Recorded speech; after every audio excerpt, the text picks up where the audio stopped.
According to detectives, many of the gunmen's assault-style rifles were modified with bump stocks. And today, President Donald Trump said the device is able to transform semi-automatic weapons into machine guns will soon be ruled out.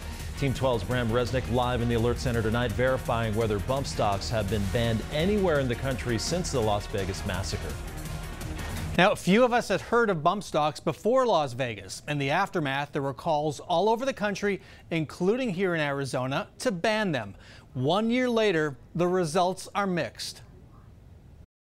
So we're knocking out bump stocks. I've told the NRA, I've told it, bump stocks are gone. President Trump declared Monday that bump stocks could be banned within weeks. We are now at the final stages of that procedure. In fact, the lawyers were just telling me, and over the next couple of weeks, I'll be able to write it up. Is a national bump stock ban right around the corner?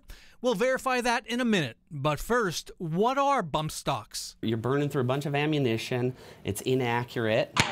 A year ago, the Las Vegas killer used an accessory called a bump stock to make his semi-automatic weapons work like machine guns, spraying victims with bullets.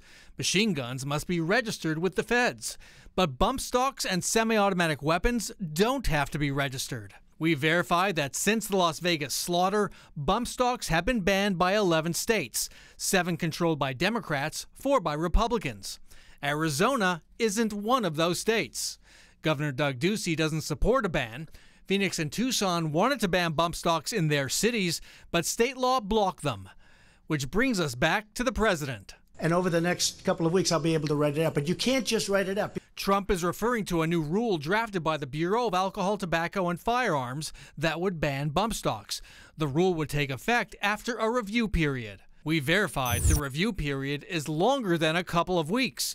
It could last 3 months, through the end of this year. And one more thing about that federal ban, a court challenge is expected if it takes effect. Live in the Alert Center, Bram Resnick, 12 News.